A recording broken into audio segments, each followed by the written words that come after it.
nggak dikasih. Ya mau teken nggak mau teken ya udah dibawa lagi. Nggak boleh. Namanya itu boleh dibilang penculikan sebenarnya kalau tidak dikasih surat perintah. Oh iya, jadi pelanggarannya pertama, ya kan? Ya.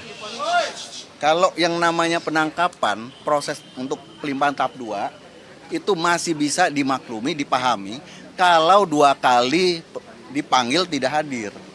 Ya. Jadi hanya bisa untuk 24 jam. Mas Roy ini panggil-panggil nggak mau datang untuk pelimpahan tahap 2.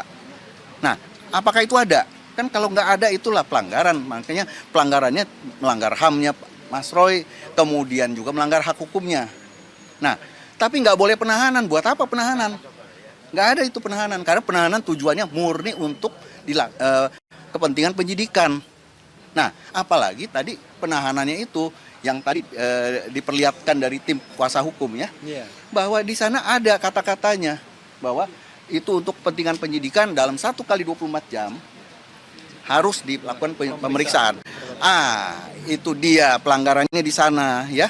Tidak mungkin itu perintah palsu, udah pasti palsu 1000% itu. Ya, saya berani bilang 1000%. Kenapa? Karena penyidikan sudah selesai. Dan faktanya terus untuk dilimpahkan. Itu kan sudah bertentangan dengan surat perintah penangkapan. Dasar hukumnya, pertimbangan hukumnya adalah untuk dilimpahkan. Nah, itu pelanggaran ya. Jadi saya bilang kalau ada sesuatu fakta palsu yang dihadirkan oleh penyidik ya, itu melanggar pasal 278 KUHP. Dan kalau dilakukan oleh aparat penegak hukum, sanksinya lebih berat. Ya. 1,5 kali.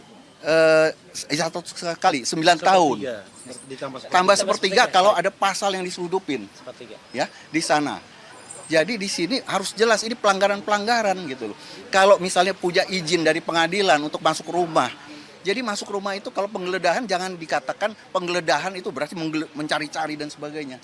Masuk rumah itu penggeledahan, ya. Jadi di situ harus ada izin dari pengadilan. Kalau sudah ada izin nggak boleh dikantongin, kasih lihat. Saya punya izin loh. Boleh nggak saya masuk? Nggak boleh. Kan harus bawa sebuah saksi.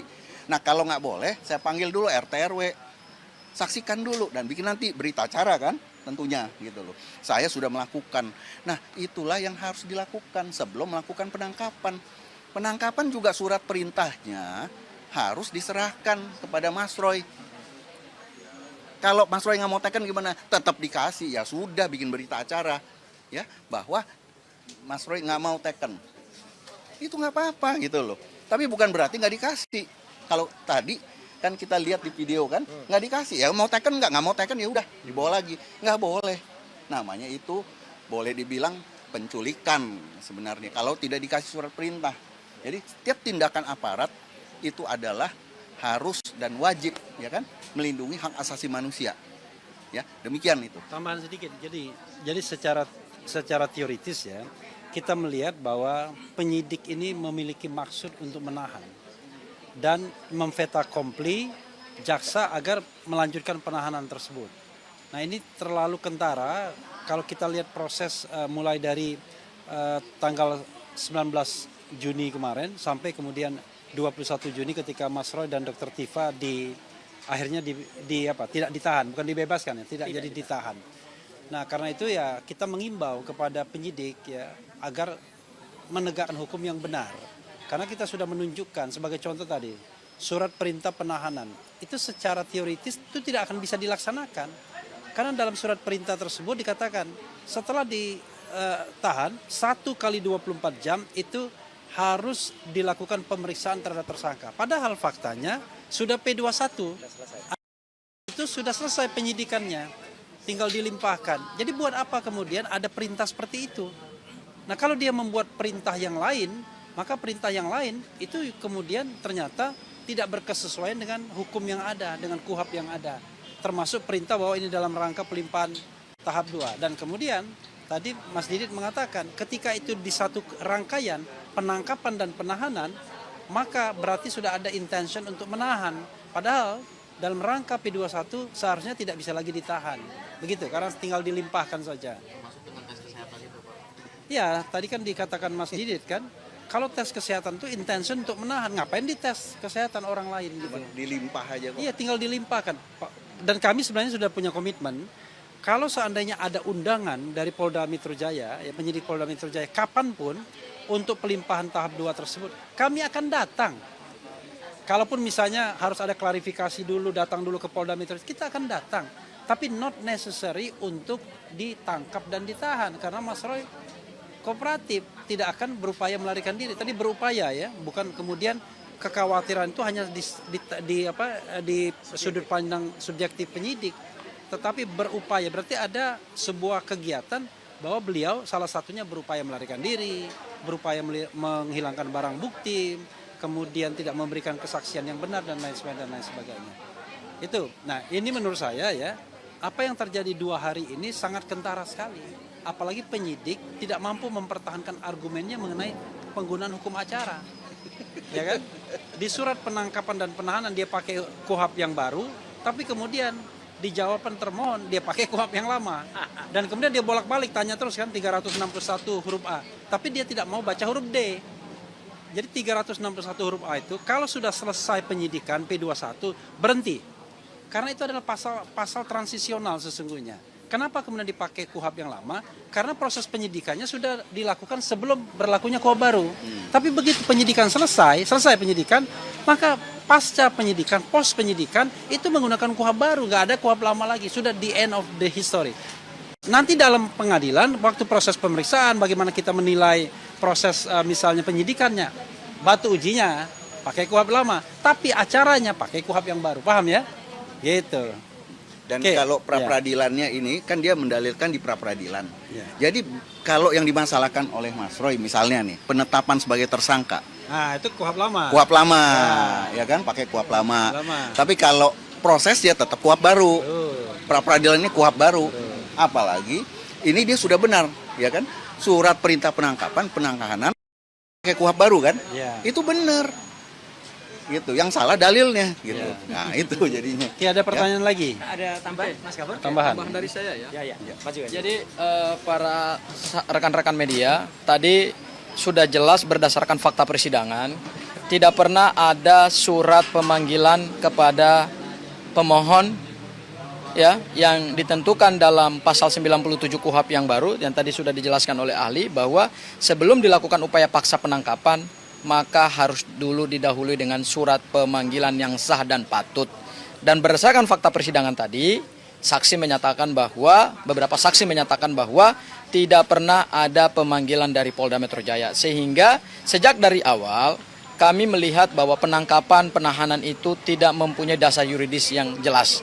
Tidak ada urgensi hukum selain karena ada tendensi untuk melakukan penangkapan dan penahanan dengan harapan jaksa mungkin juga akan melakukan penahanan dan penahanan, tetapi alhamdulillah jaksa juga pada akhirnya menggunakan kewenangan sebagai dominus litis berdasarkan asas diferensi fungsional, maka kemudian jaksa juga tidak melakukan penahanan. Itu hal yang pertama. Hal yang kedua tadi, bahwa berdasarkan pendapat ahli, penangkapan, penahanan yang dilakukan oleh Polda Metro Jaya itu sesungguhnya adalah upaya paksa yang tidak punya dasar yuridis yang kuat. Selain karena ada tendensi untuk melakukan penangkapan dan penahanan, ya kami nggak tahu apakah itu memang ada atensi dari pelapor. Tetapi yang kita ketahui adalah beberapa hari sebelum penangkapan itu dilakukan, relawan-relawan Pak Joko Widodo sudah mengirimkan surat permohonan kepada Dirkrimum Polda Metro Jaya agar segera dilakukan penangkapan dan penahanan. Kami melihat bahwa di dalam penegakan hukum ini, kok justru Polda malah lebih berpihak kepada kepentingan pelapor ketimbang mendudukan perkara ini secara adil berdasarkan hukum acara bahwa ada keseimbangan antara kepentingan penyidik dengan kepentingan tersangka. Kami melihat justru penyidik Polda Metro Jaya lebih mengakomodir tekanan-tekanan dari pihak sebelah. Ya, jadi tanpa didasari pada dasar hukum yang jelas. Kemudian yang ketiga, Mas Roy, saya mungkin ingin mengklarifikasi sedikit. Mungkin teman-teman media sudah melihat juga ada berita-berita sosial media yang beredar luas dan juga sudah dikonfirmasi juga ke saya dari beberapa awak media. Intinya saya dengan Bang Refli dan teman-teman yang lain sampai hari ini masih berdiri sebagai tim kuasa hukum Mas Roy dan akan terus berjuang sampai kemudian kami mendapatkan keadilan hukum. Mungkin itu saja dari saya, Mas Roy. Silakan. Sedikit tambahan. Jadi gini, yang menarik juga tadi ya soal surat penggeledahan penetapan Ketua Pengadilan Negeri pada tanggal 13 November 2025 yang kemudian digunakan oleh termohon untuk mengatakan bahwa ada surat penetapannya. Nah, apakah surat penetapan itu bisa digunakan berkali-kali?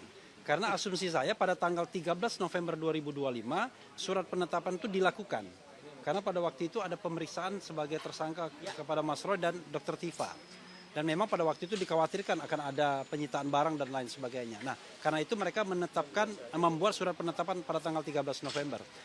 Tetapi ketika mereka melakukan penggeledahan lalu penangkapan pada tanggal 19 Juni, ternyata surat yang dipakai itu tetap surat yang sama, 13 November 2025. Surat tahun lalu. Tidak ditunjukkan. Iya. Ya kan? Tetapi di dalam jawaban termohon ada seperti itu. Nah, tadi menurut Mas Didi nggak bisa surat lama dipakai berkali-kali. Harusnya surat memang dimaksudkan untuk melakukan kegiatan tanggal 19 Juni itu. Silakan Mas Didi ditambahkan sedikit. Ya, jadi gini, makanya saya bilang ini melengkapi jawabannya Bung Gafur. Itu tindakan seperti ini itu adalah bentuk, terlepas ada campur tangan orang lain apa tidak, ini adalah penyeludupan hukum, ya.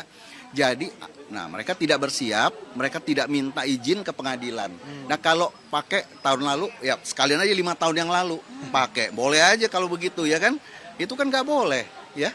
Jadi penetapan, apalagi di KUHP baru, namanya izin penggeledahan itu harus menyebutkan lokasi, kapan, alasannya, untuk apa dan sebagainya. Itu harus disebutkan gitu loh. Nah, karena sudah selesai P21, dia harus ya kan menggunakan KUHP baru. Jadi surat perintah penangkapan, surat perintah penahanan, Dasar hukumnya benar. harus sudah benar. Penggeledahannya pun harus pakai yang KUHP baru. Tapi kalau saya menggarisbawahi, penahanan ini benar-benar rekayasa. Nggak boleh. Gitu. Penahanan, penangkapan kalau dua kali dipanggil untuk diserahkan. Kalau berarti surat penggeledahannya tidak sah dong? Karena Tidak sah, tidak boleh. apalagi kalau berubah ya. Betul, apalagi berubah ya. Jadi cacat formil dan material ya. Nah, itu makanya ini menjadi ketidakpastian hukum di sini. Ya, itu sebenarnya. Cukup. Oke, Mas Roy. Terakhir yang ingin saya tanyakan, tadi dasar-dasar hukumnya sudah jelas ya. Jadi saya ingin sampaikan fakta-faktanya. Jadi sebenarnya seminggu tepat pada saat sebelum terjadi peristiwa tanggal 19 Juni itu, terus terang, saya katakan terus terang, tanggal 15 ya, hari Seninnya, itu saya selalu, mulai minggu itu saya selalu menanyakan kepada rumah, ada surat nggak? Karena apa teman-teman? Teman-teman ingat, ya, selama ini yang disebut P21 itu adalah statement tanggal 2 Juni. Ketika waktu itu para termul itu menanyakan dan juga sudah kemudian ada statement dari Dirkrimum Polda Metro Jaya, Pak Imanuddin waktu itu mengatakan sudah ada komunikasi tapi lesan dan gak ada tunjukan P21. Maka kami waktu itu pun mempertanyakan mana P21-nya. Walhasil ternyata P21-nya itu sudah ditetapkan tanggal 30 April. Itu sebenarnya pertanyaan lagi. Karena berarti peristiwa yang terjadi kemarin itu pelimpahannya itu sudah P21 tambah lebih dari 14 hari. Jadi sudah 1,5 bulan dari tanggal 30 April. Itu sebenarnya menjadi pertanyaan juga. Nanti mungkin itu ada dalam hal yang lain ya, bukan pra-peradilan lain. Yang kedua adalah, jadi selama seminggu itu selalu hari Senin saya cek di rumah, nggak ada. Berarti saya waktu itu berpikir harusnya surat itu maksimal hari Senin itu. Karena hari Senin itu sudah tanggal 15. 12 tambah 14 harusnya 16 kan besok. Tanggal 16-nya tidak mungkin ada surat karena itulah tahun baru Muharram ya. Rabu itulah tanggal 17 itu benar-benar saya yakin kalau ada surat harus hari itu. Maka ketika tanggal 17 hari Rabu itu nggak ada surat, ya sudah, nggak boleh ada pemanggilan atau nggak boleh ada upaya apapun untuk kalau P21-nya dikatakan tanggal 2 Juni. Jadi makanya hari Kamisnya tanggal 18 saya keluar kota gitu dan nggak ada soal. Karena apa? Oh ya, hari Senin tanggal 16 itu saya melakukan wajib lapor.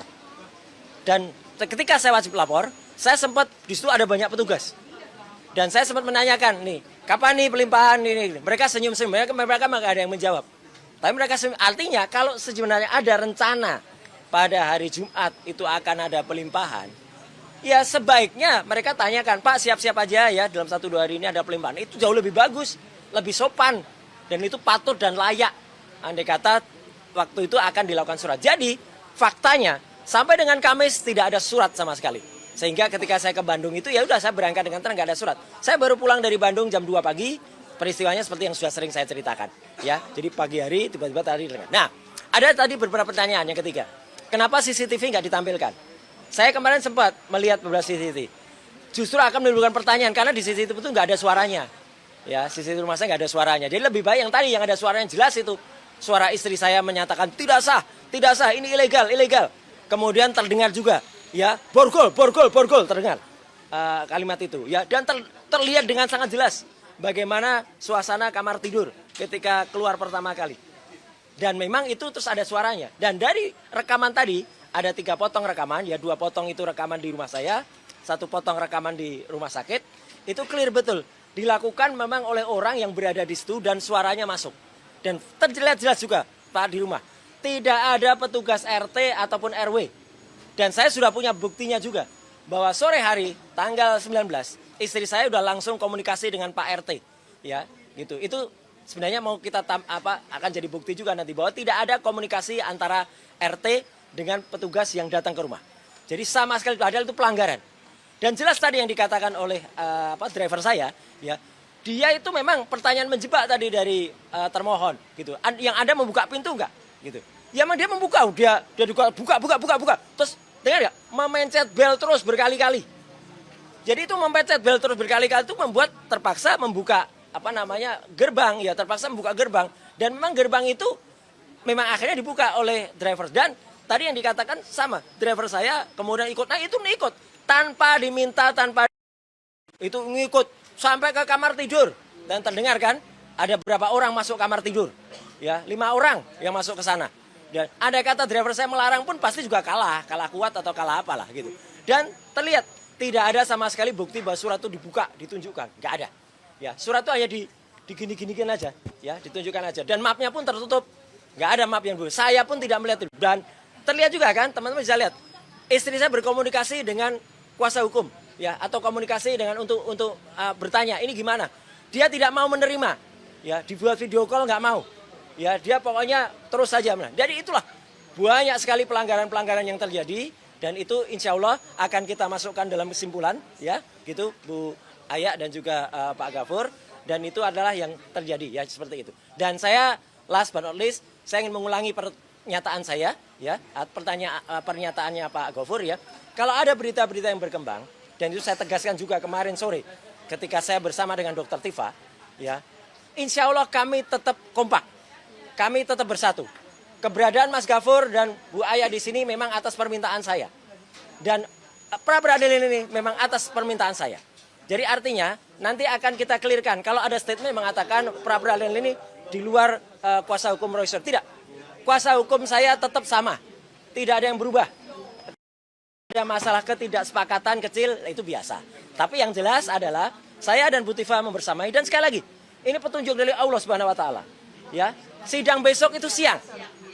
Insya Allah saya akan ke tempat Dr. Tifa dulu. Masya Ya, Allah. itu ya.